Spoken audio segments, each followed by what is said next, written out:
All right. Ooh. We got an orange. You know what happens in the dark? Oh, that reminds me. Somebody told the British Empire quote. They have to tell the full quote. I think it was Patrick. Yeah, that was good. They won't. What was it? Sun never sets on the British. The sun never sets on the British Empire, comma, because God's afraid of what she'll do in the dark. Yeah, you have to add the extra part in. So what is that word? Fraternization under consent of the king. What does that mean about it? I've tried to fraternize several times. It never works, whether I'm a king or not. So. All right, so I think we're ready now. I think we've had a lot of stalling, and it was great.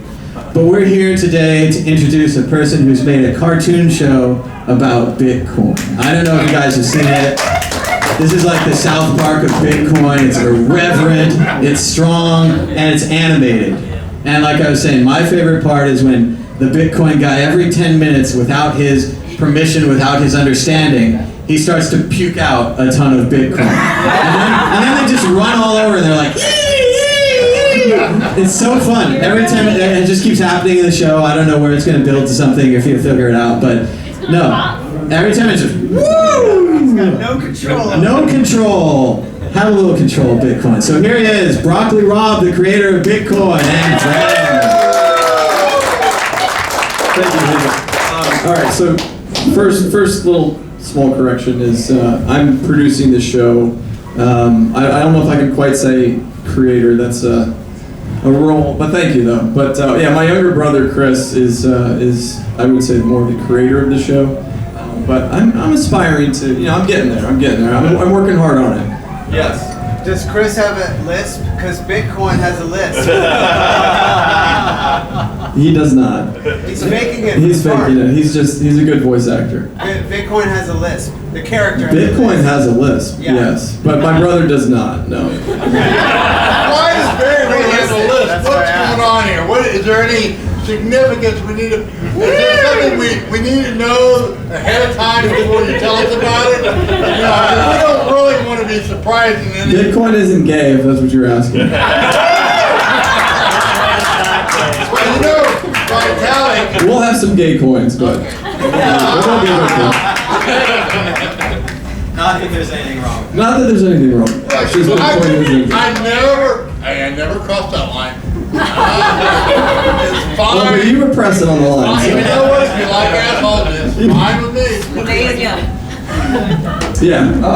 Cool. So awesome. Thanks for being patient and waiting.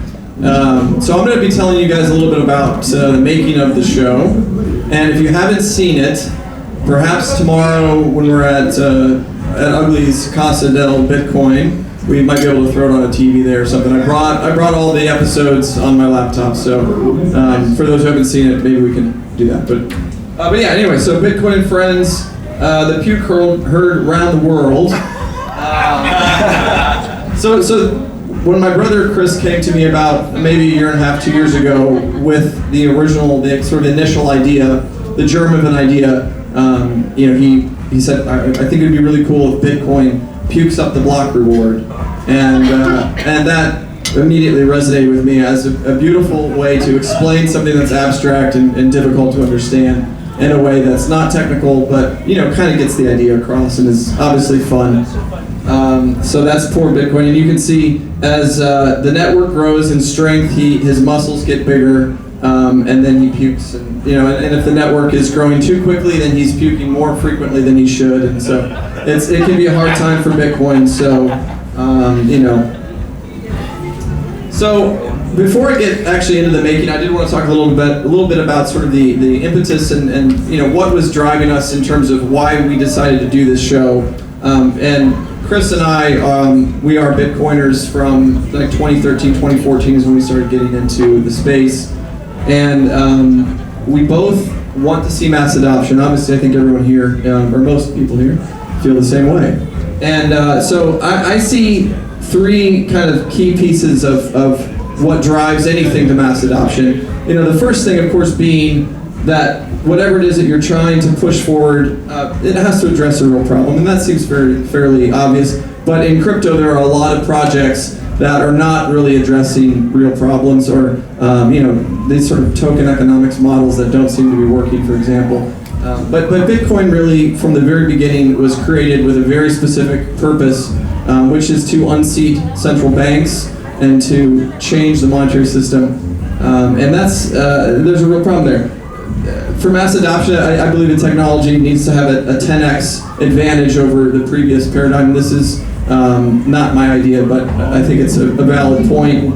And then thirdly, I think intelligible marketing maybe is less important than the first two, but that's where we thought, you know what, maybe we can do something to take these kind of crazy libertarian ideas and concepts and this technology and boil it down into something that can be more approachable and more fun for people who are not coming from this world.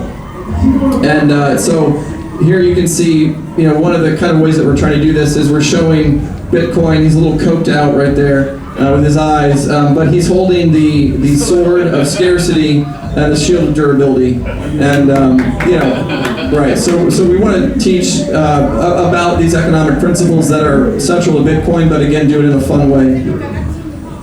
But to get back into these a little bit further, so the problem, obviously, with the money, I think we're all clear on this, but just in case you're not, we have money supply inflation, which is essentially robbing everyone who is not printing that money. And this is very insidious and nasty, especially for people who are retired and older, because they may have worked their entire lives to put their money away to save for their retirement, and all of a sudden they go to the grocery store and their food costs twice as much. And so that's really nasty, and I've seen that, with my own parents. I've seen them, just notice that, wow, it's expensive as we're getting older here. High taxation and surveillance is also a big problem with the current system, and Bitcoin promises to give us the opportunity to dramatically reduce taxation and to also get rid of these really onerous and disgusting surveillance methods. Robert, you have a free hand. Oh, you want me to hold that? No, I don't, because I've got this thing. I'll click. Well, hold on. All right, I'll try. Maybe I can do it. You don't need the microphone. Oh, there we go. Yeah. Oh, very nice. Here we go. With the power of the staff. Okay, I like that. Thank you. I do feel more powerful now. I feel good. And it does have a pointer on it too. Oh, Just right. press the button. Oh no, the other one. This one doesn't. It's okay. I'm happy with that. No, I like the heft. This one. I like the heft. Look. I'm okay, thank you. I'll keep this one. And then finally, creative new approaches to wealth confiscation, including negative interest rates and bail-ins. QE. Yeah, right. So forever and a day, these things will happen unless we fight back with Bitcoin. Yeah. Right, go the other way. Thank you. So 10x. I got this chart. You've probably all seen this on the internet, or most of you have. And actually, I think I have a few points of contention here that we'll discuss.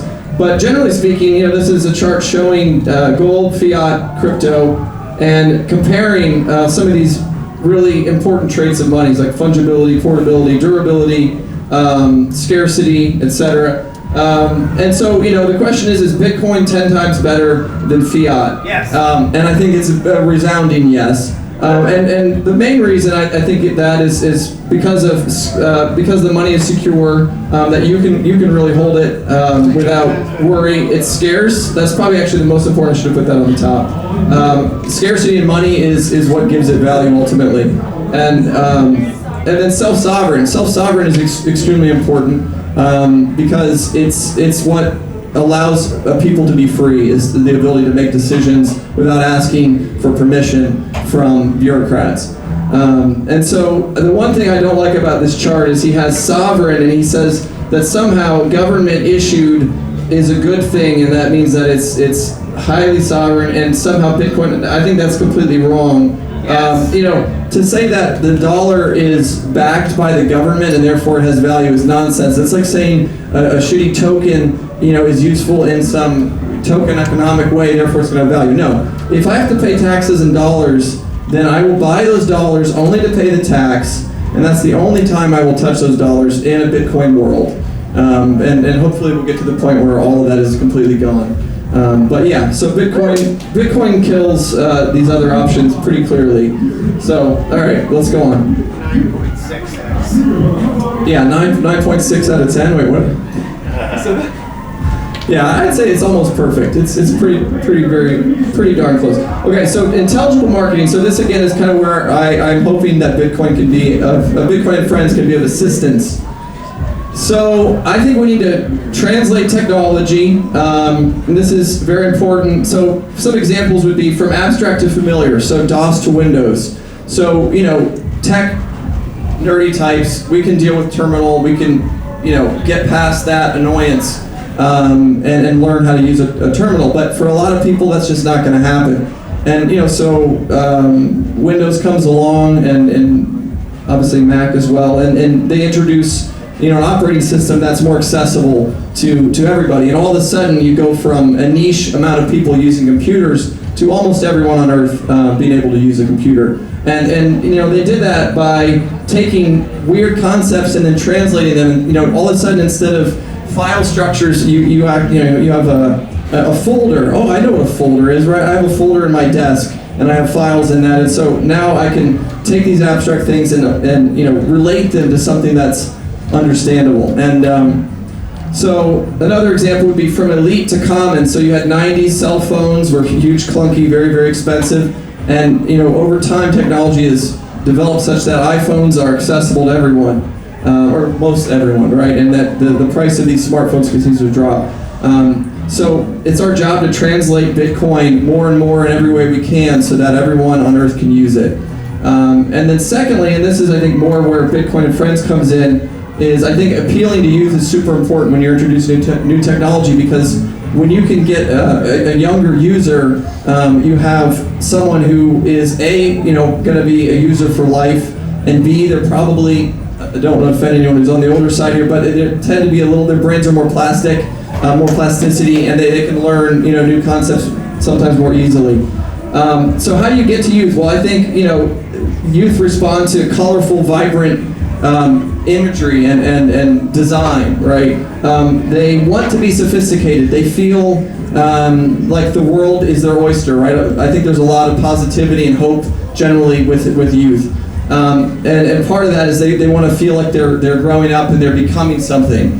So how do we give them that sophistication? And I think also youth tend to enjoy subversive culture because they oftentimes want to rebel against their parents, and that's part of growing up, and it's natural and normal. And Bitcoin is quite subversive. I don't know if this was intended by whoever picked the orange color, but after seeing Ugly's son's presentation, Andy, right? Aaron, I'm sorry. Aaron's presentation, Ugly's orange jumpsuit, right? Think about that. So it doesn't get much more subversive than wearing a jumpsuit, and Bitcoin is kind of like that to me. So, okay, let's keep going. Next one. So, another big piece of this, I think, is that for the first time, we can actually imbue our money with something beyond just this kind of gross commercialism. It can actually have a heart. It can have a personality. And this is kind of a new concept. Think about what's on a dollar bill. It's just the face of some old dude, or if you're from Britain, maybe an old lady or whatever. All of a sudden now, we have this lovable little guy here. And so we got Metallic from the show, and he says, I'm not going to try to do his voice. I might be able to try to do Bitcoin for you, but he says, B, we don't need your father to tell you who you are. You're a work of art. And he says, I am? And then let's go to the next slide. And Metallic says, yes, B, you're a kind of immutable public ledger destined to change the world. Wow, I am a work of art. But yeah, so go to the next one, please. So we can show a character who's honest, just like Bitcoin is honest. It can't lie, it's immutable, it's public, right?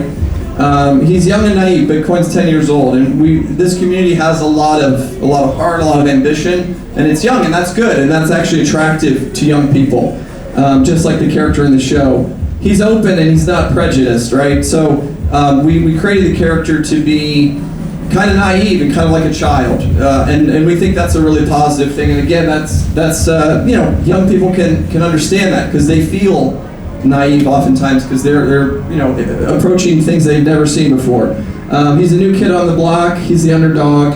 He's misunderstood. He's on a journey, and he's powerful. He's powerful beyond his knowledge.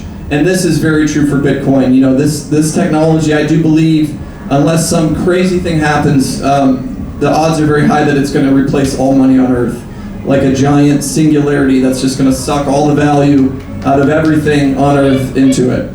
Yes. So the creative process, I'm going to talk a little bit about that now. Okay, so this is the basic kind of flow for an episode. By the way, I'll just talk about the background actually for a quick second. So one of the things we're playing with is the itty bitties, as we call them, or the Satoshi. Actually, they're the individual Bitcoins. They're not Satoshis, but anyway, the itty bitties are oftentimes engaged in fun, crazy little things on the side in the show as kind of a little extra. But here we're parodying Mad Max Fury Road, and this is happening in Ross Ulbricht's apartment, and he's dealing drugs, and so we thought it's kind of fun to make them sort of rebellious here because it kind of fits with the drug thing. But anyway, so the creative process, we obviously need to start with a story. So Chris came to me with the initial idea, and then we started fleshing out characters and ideas, and we have, I think, 70 some pages of story notes. So we've got tons of material.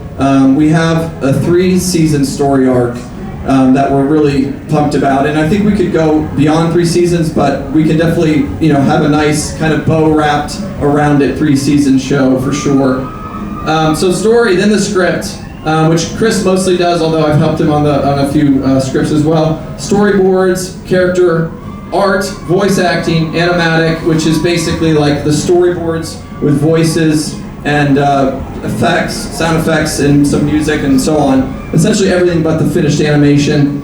Then we have some artists who work on our backgrounds, and then finally animation and editing and pulling it all together. So let's go to the next one. So I don't know if you guys want me to read. This is kind of funny, but this is literally from our story notes, and this is our story arc and notes for Charlie Lee. And so let's see here. He is the catalyst for shitcoins. Charlie Lee becomes, because of his fame, goes on television, he gets notoriety in the world. He goes against aliens. Okay, so Charlie is basically an alien that is sent down to kind of muddle and confuse humanity and to distract them from Bitcoin. Okay, so, and we show this in episode 3. But so some other fun points, just so I'm giving you guys like a sneak peek here. Charlie Lee controls shitcoin, completely centralized. So we have Litecoin, but Litecoin is going to eventually be forked into shitcoin. It's going to be like a shit emoji, which will sort of represent, in a meta sense, all of the crappy projects. So Charlie Lee creates shitcoin. He peddles them to the crypto community. He uses shitcoins to distract from Bitcoin and real projects. The aliens aren't happy. They want him to do better.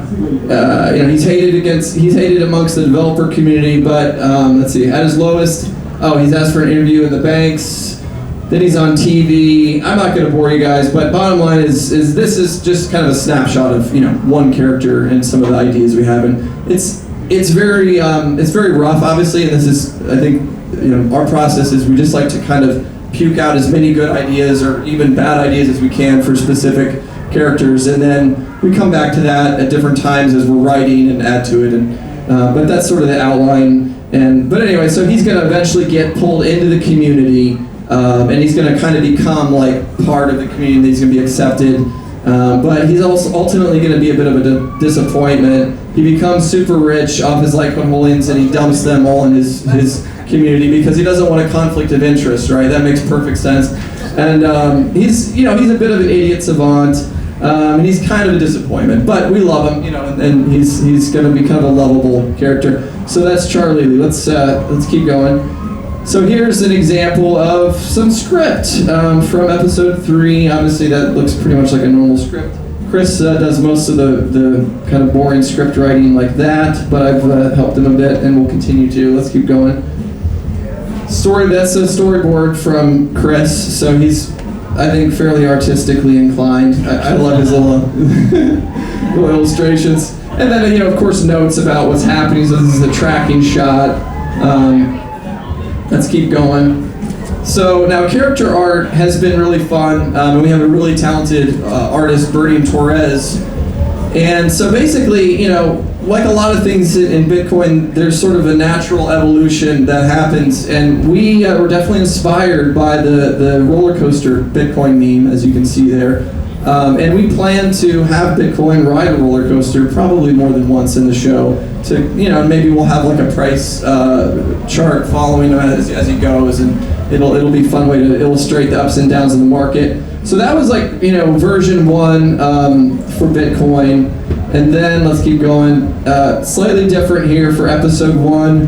And on the right there is actually kind of my translation of the episode artwork for this program called Character Animator, and we're using that, or at least we have in the past, for these shorter vlog videos. They're usually like 1 or 2 minutes.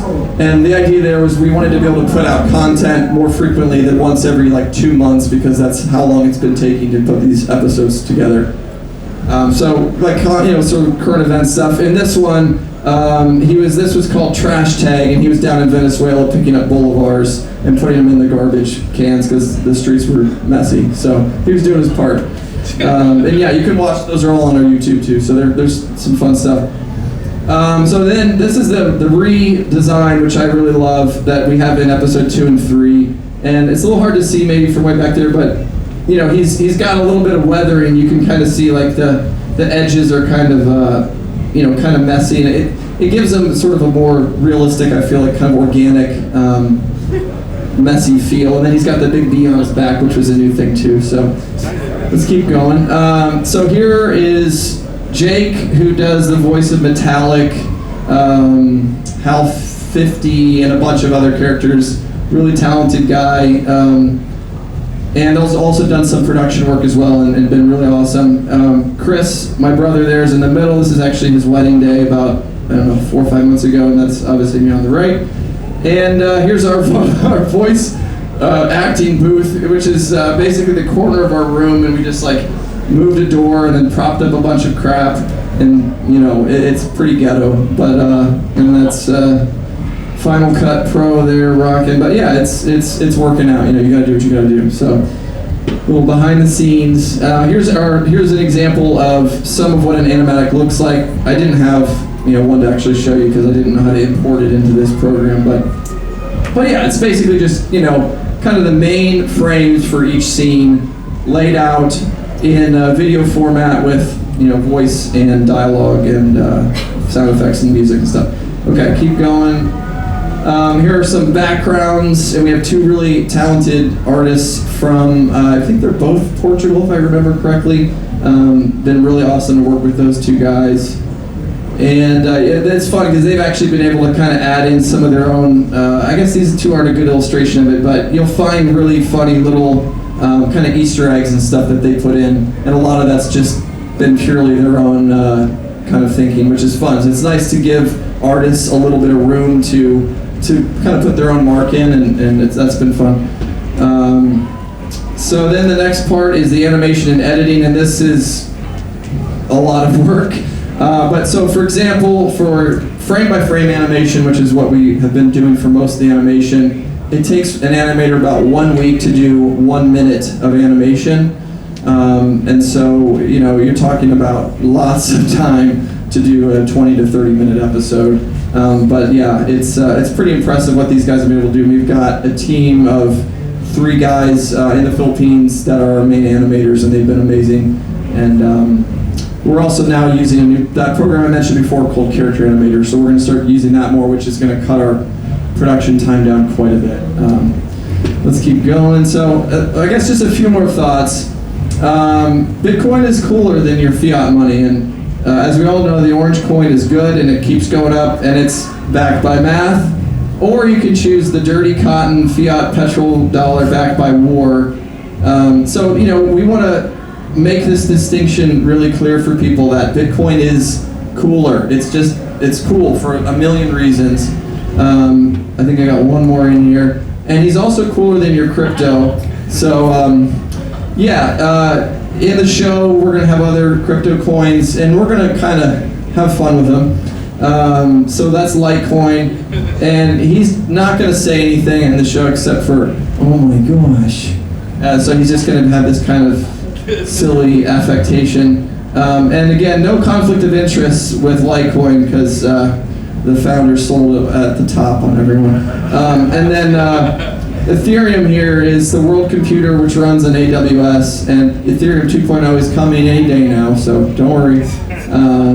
But no, it'll be fun. Ethereum actually will eventually have a face that's fixed, and so basically Vitalik is going to try to get back, because Vitalik kind of has almost like a quasi-sexual interest in Bitcoin, and he's going to try to get back with Bitcoin using Ethereum. So like Ethereum, in the next episode coming up, Ethereum is wearing like a headset, and Vitalik's going to be telling Ethereum what to say to Bitcoin.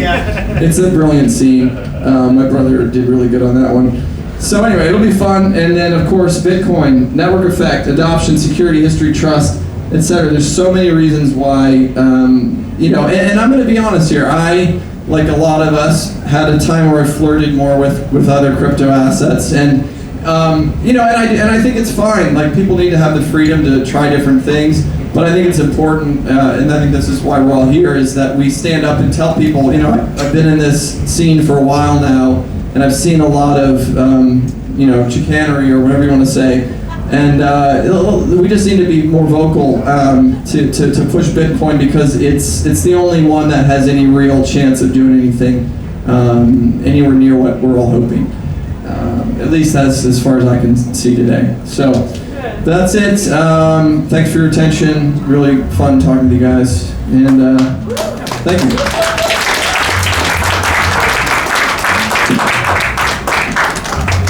Questions? Oh, yeah. I mean, if anyone has any.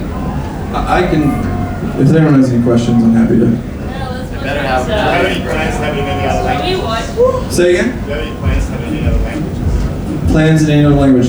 I'm glad you brought that up. So far, we've had a lot of people approach us to translate subtitles for the episodes. I think for episode 1, we have it in like close to 10 languages at this point, which has been amazing. We didn't have to pay for that. People just donated their time. Spanish, French, German, Italian, I think Portuguese, Chinese, Russian, probably a few others I'm thinking of. Yeah, so that's been awesome. Things have slowed down a little bit in translation for the following episodes, but we still have probably at least 5 or 6 languages for the others. But yeah, I mean, so I guess, yeah, I'm glad you brought that up, because this also leads into, our hope is that we can get this show picked up by Netflix or, Adult Swim or something. And we just signed with an agent from Australia who's going to be trying to take the show to these big industry events and try to shop at the network. So who knows what that'll look like, but we're hopeful that we'll get picked up by some networks, and then we'll have more of a budget, and then we could. I'd love to do native language, like overdub type versions for sure. Thanks for the question. Yeah. So let's say I know you can do a sponsorship where you can get into the show. Yeah. Can you do a sponsorship how much is that sponsorship? Yeah, so we've had, this is good, I should talk about the funding model. So basically we have been funding the show so far from our own pockets, but also from donations from the community, and also sponsorships. And so the sponsorships are like 1-minute advertisements at the front of these videos. So far we've had Loom, which is an Ethereum project, but it's very, very nice guys, and actually I think a fairly interesting project ultimately. Loom, what else have we had? We've had, Celsius Network, and a couple others. And yeah, so that's been good, and we're getting 10-20,000 range for these sponsorships, so that covers most of our production costs. We're looking at somewhere between 15-25,000 per episode, but we're trying to get that down, under 20. But yeah, the other way we're doing it is, so we've had, I think, 4 people now who have paid us $2,500 per episode to be in one or multiple of the episodes. as minor characters. And so that's a way for them to potentially get their brand out there a little bit, and or just support the show, and also maybe be a part of making crypto history and being something that's fun and cool and so on. So that's something that is obviously open to you guys here. And also there's like associate producer we've been doing for like 2,000 per episode. So if you want to just there's lots of ways that you can be involved if you have some money, some crypto, and want to help. So thank you. Other question? Yeah, it's really great. Any plans for any John McAfee-esque type characters? Definitely. Yeah, John's gonna have to be in the show. Obviously, fake Toshi will be in the show, and he can sue us. Looking forward to that. What about Yeah. I learned a long time ago something about the E.T. and Hershey's, and what was the other one? The other chocolate candy. Hershey's. No, Hershey's. The M&M's was supposed to be on E.T., and what was it? The Reese's Pieces. Reese's Pieces. Reese's Pieces. You know what? Ugly Old Goat needs to be a character on here. I hear that. And he will pay to be a character. Let's make it happen. Here we go. We got a taker. We got a taker, ladies and gentlemen. Thank you. I would love to have you on the show. That would be great. And he will sponsor these other characters. We need that. These guys Cool. this is what we need to do. You're on the right track. Thank you. And when I saw it, I don't know where you're going, but a little bit, I'm just an advertiser. You can kick me off in a heartbeat when I get to be politically incorrect and say, ugly was okay for a while, but, Well, yeah, and to be clear, like, we're looking for people with ideas. That's totally cool. But ultimately, like, we write the show and we will make sure we're happy with the lines and everything. So, full disclosure, it's not like you get to come along and tell us what you're going to do and how it's going to go. But we also do love input, and we want to be collaborative, and for sure. So. Well, I think you would have probably done it without, but I'm just telling you. Yeah. I would love to be Reese's Pieces. Reese's Pieces. All right. That sounds good. There's any Yes. But sorry. Go ahead. there's any junky Fiat character already? A junky Fiat character? Well, we have bankers that represent. Before it was Junkie on War, right? You're talking about the Fiat drinking the petroleum? Yeah, no, that was just a meme picture thing I found. But not a terrible idea. I don't know. We hadn't really thought about having like a dollar bill running around. Oh, Junkie trying to get fixed. That's not a bad idea. I like that. Yeah. Seriously, guys, we love input. So just send us if you have cool ideas that you think would work. We're all ears for sure. So I like that. Yeah. How do we contact you? Okay, so we're on Twitter. It's BTC and Friends.